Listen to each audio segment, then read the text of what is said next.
the radiation of the Brahmastra,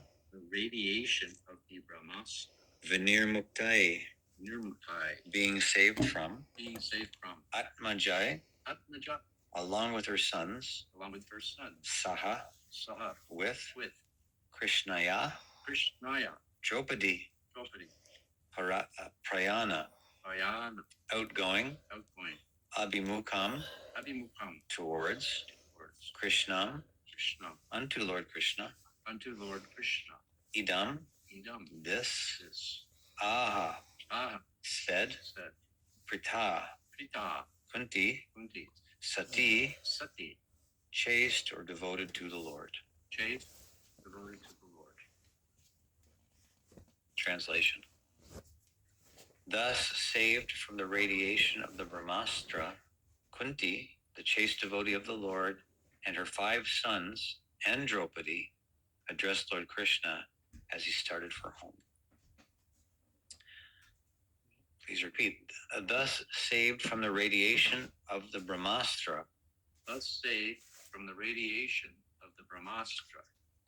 the chaste devotee of the Lord,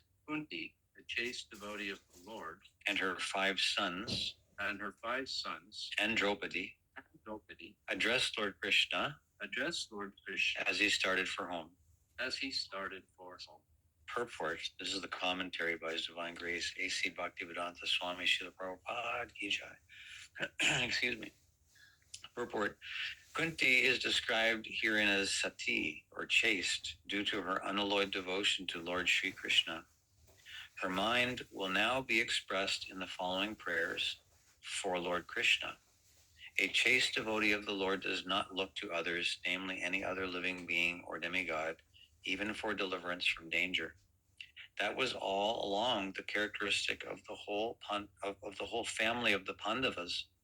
They knew nothing except Krishna, and therefore the Lord was also ready to help them in all respects and in all circumstances.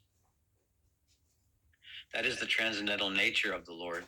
He reciprocates the dependence of the devotee. One should not therefore look for help from imperfect living beings or demigods, but one should look for all help from Lord Krishna, who is competent to save his devotees. Such a chaste devotee also never asks the Lord for help, but the Lord, out of his own accord, is always anxious to render it. Nice commentary. Om Jnana Timarandasya Gyananjana Shalakaya Chakshur Unmilitam Yena Tasmai Shri Gurave Namaha. Shri Chaitanya Manobishtam Stapitam Yena Bhutale Swayam Rupa Kadamayam Dadati Svapadantikam Vandeham Shri Guru Shri Yuta Padakamalam Shri Gurun Vaishnavam Scha Shri Rupam Sagrajatam Sahagana Raghunathan Vitam Tam Sajivam Sadvaitam Savadutam Parijana Sahitam Krishna Chaitanya Devam Shri Radha Krishna Padan Sahagana Lalita Shri Vishakam Vitam Scha. Hey Krishna Karuna Sindhu, Dina Bandho Jagapate, Gopesha Gopika Kanta, Radha Kanta Namostute, Tapta Kanchana Gaurangi, Radhe Vrindavaneshwari, Rishabhanu Sute Devi, Pranamami Hari Priye, Vancha Kalpatarupascha, Kripa Sindhu Bhyahevacha, Patitanam Pavanebhyo, Vaishnavebhyo Namo Namah, Shri Krishna Chaitanya, Prabhu Nityananda, Shri Advaita Gadadhar, Shivasati Gaur Bhakta Vrinda, Hare Krishna, Krishna Krishna, Hare Hare, Hare Rama, Rama Rama, Hare Hare. Thus saved from the radiation of the Brahmastra, Kunti, the chaste devotee of the Lord, and her 5 sons, and Draupadi, addressed Lord Krishna as he started for home.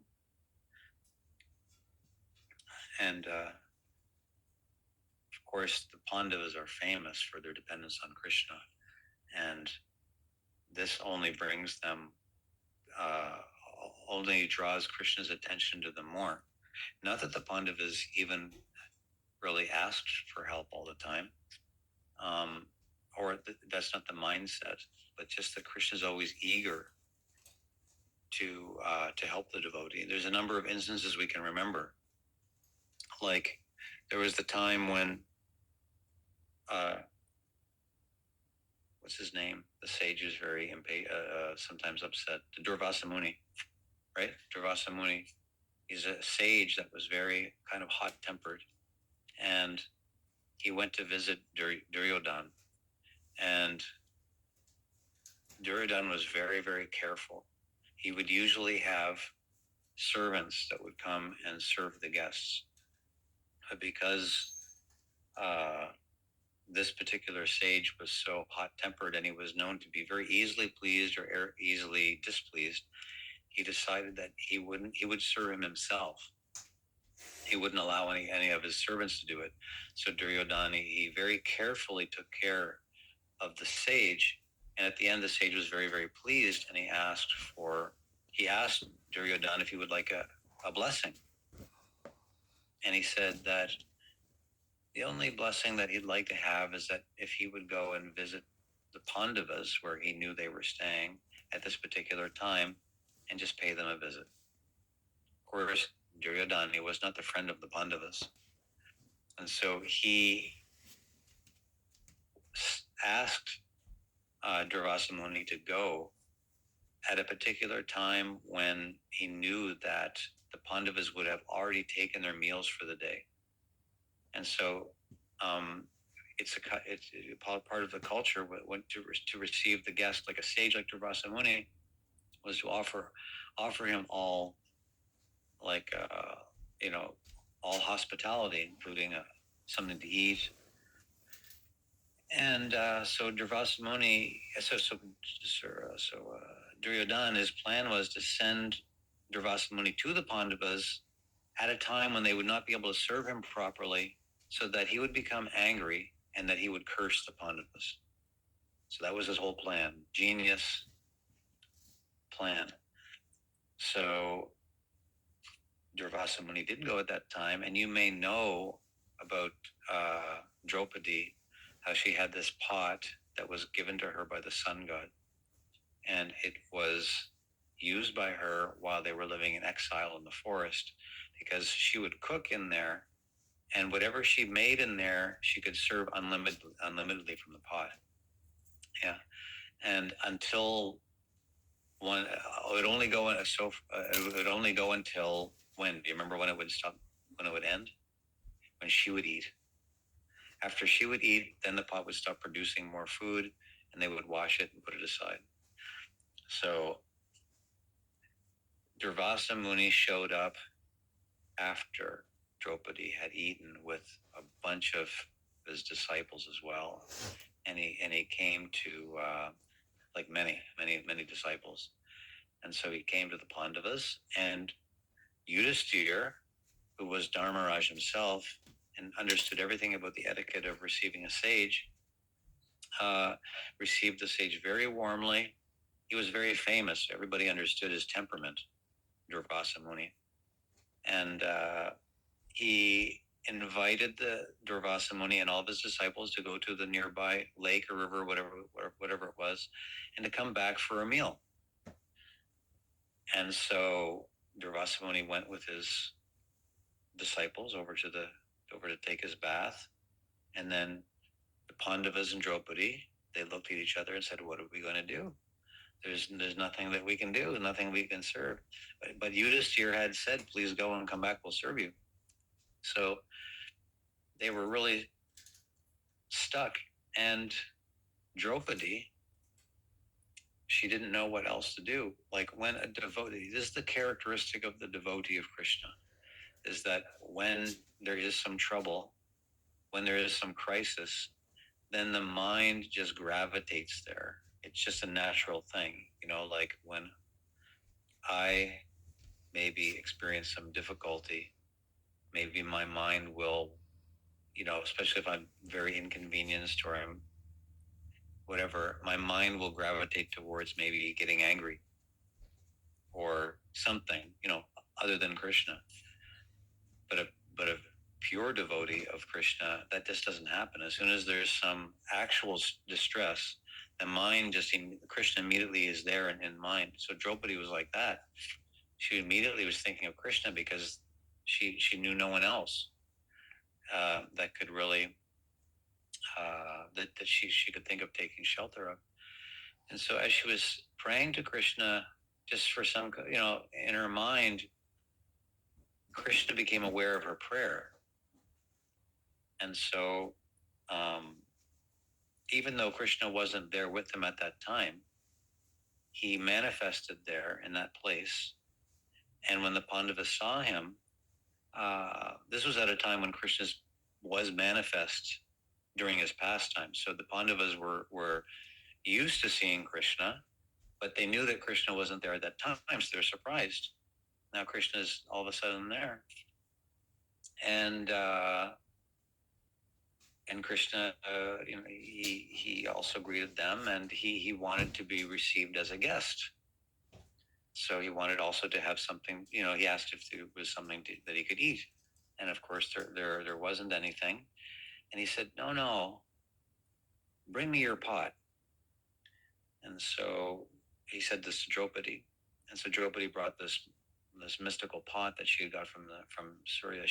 It had been washed, but there was a little piece of a leaf that had stuck to the pot. You know the story?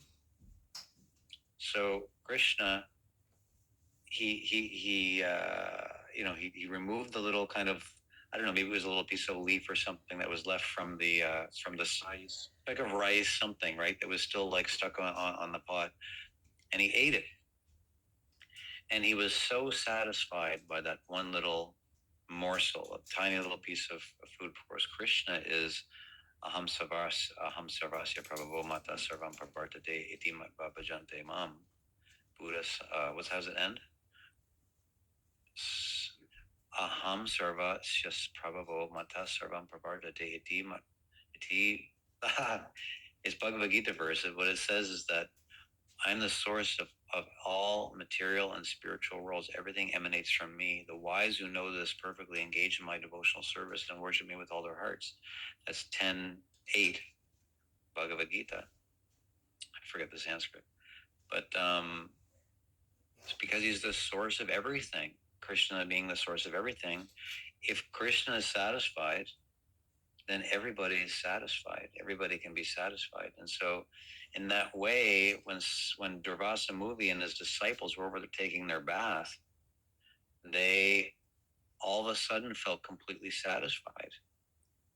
This was Krishna's arrangement to protect the Pandavas and Draupadi. So they felt so satisfied, actually, that and almost full, as if they had taken a full meal.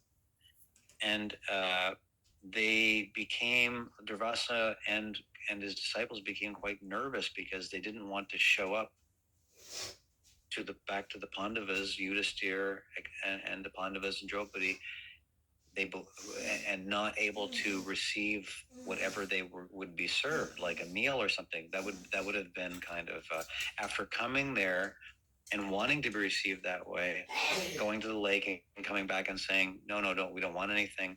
The whole thing was so awkward that they just left. And Duryodhana's plan was foiled. You see, because Duryodhana wanted the whole thing to happen so that they would go and the sage would get upset and curse the Pandavas. He was always trying to harm the Pandavas, right?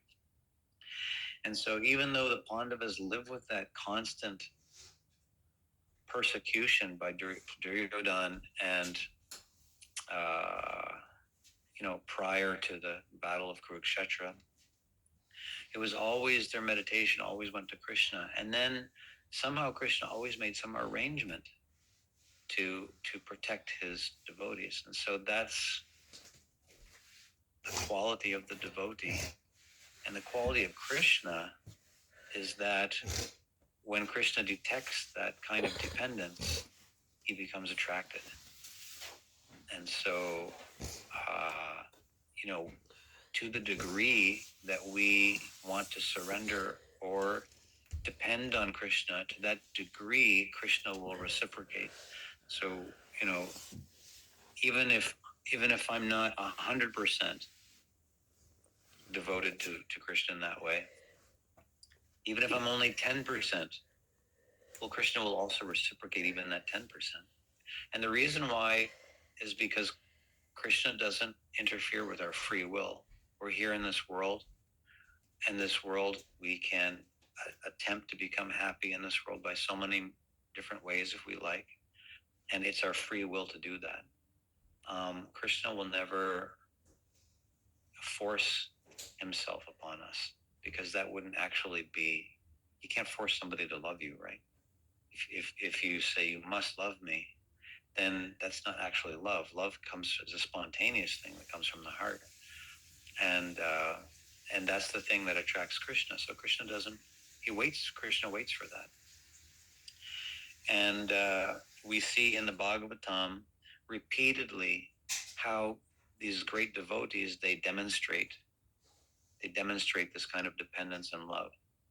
And we go on again and again and again with so many examples.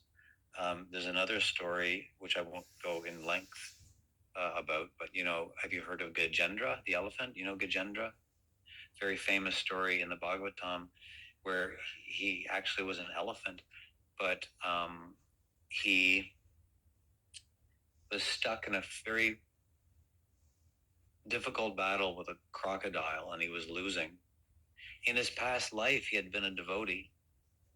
Somehow or other, he hadn't perfected his life in this past life, and he had wound up in the body of an elephant.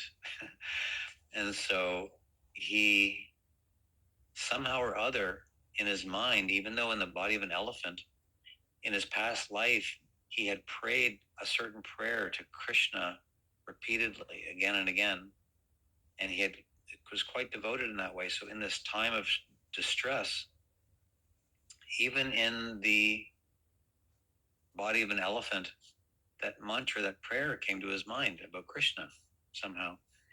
And he, with his tusk, he reached down and he grabbed a flower, and he lifted the flower in the air as an offering as he was, dying, basically, because he was losing this fight. So this is later on in the 8th canto of the Bhagavatam, that story is told. And then Krishna manifests himself there and saves him in the form of Vishnu. So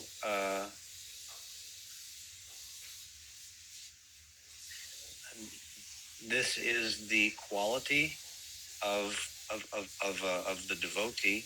Now, when whether it's Kunti, whether it's Arjuna, the Pandavas, or whether it's Gajendra, that elephant. Now, Kunti, because you may not be here for as we go through the prayers, Kunti Devi, she says something very surprising in her prayers, and it's something that we can remember. We wouldn't expect this in a prayer. And she says that so many things, actually. There's so many verses here that end up becoming her prayers. They're very beautiful. She glorifies Krishna in so many ways, but then she prays for a special kind of benediction or a blessing. As she's praying to Krishna, she's remembering all the hardships she's been through in her life. Because the Pandavas, right, they were always persecuted. They were Duryodhana and company, they were always trying to kill them. And they were in a house that was made out of lac, you recall. Duryodhana tried to set it to fire. They put poison in a cake and fed it to Bhima. One thing after another, always trying to kill them. And this caused great stress to Kunti, because not only these were her children. So again and again and again, she was put into these difficulties. But again and again and again, they turned in their hearts to Krishna for protection, who was always there. So she says something very surprising in the prayer. She says that even though, we've gone through all of this difficulty, I pray that we will again and again face such problems so that our minds will always be forced to remember you. Isn't that an interesting prayer? Let all the calamities fall upon us again and again, because in that state, my mind will always fall upon you. Otherwise, I might forget. I might become forgetful. Of course, she was a pure devotee. She wasn't about to do that. But in her heart, she was thinking, whenever I'm in difficulty, I think of Krishna. Let me be in difficulty, because then I'll remember Krishna. And that's the kind of attachment that's characteristic of pure bhakti. Pure bhakti is that it's all about the degree of attachment to Krishna and the exchange of love that's there between ourselves and the Supreme Person, which is a very natural and desirable thing for us as spiritual beings. So that was, a few, like, as we go on, the next verse actually is the beginning of Kunti's prayers. I'll read the first verse. I won't comment on it. They're quite interesting prayers, but I'll just read the first one. There's a whole separate book. Yeah. There's a book called The Prayers of Queen Kunti, but it was put together by Srila Prabhupada.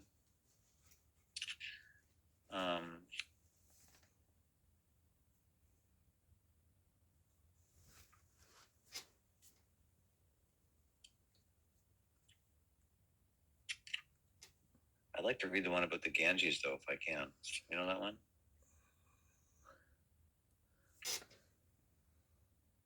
I offer my obeisances unto you because you are the original personality of Godhead and are unaffected by the qualities of the material world. You are existing both within and without everything, yet you are invisible to all. I'm not going to comment on that, but that's kind of where she starts offering these very elaborate prayers to Krishna.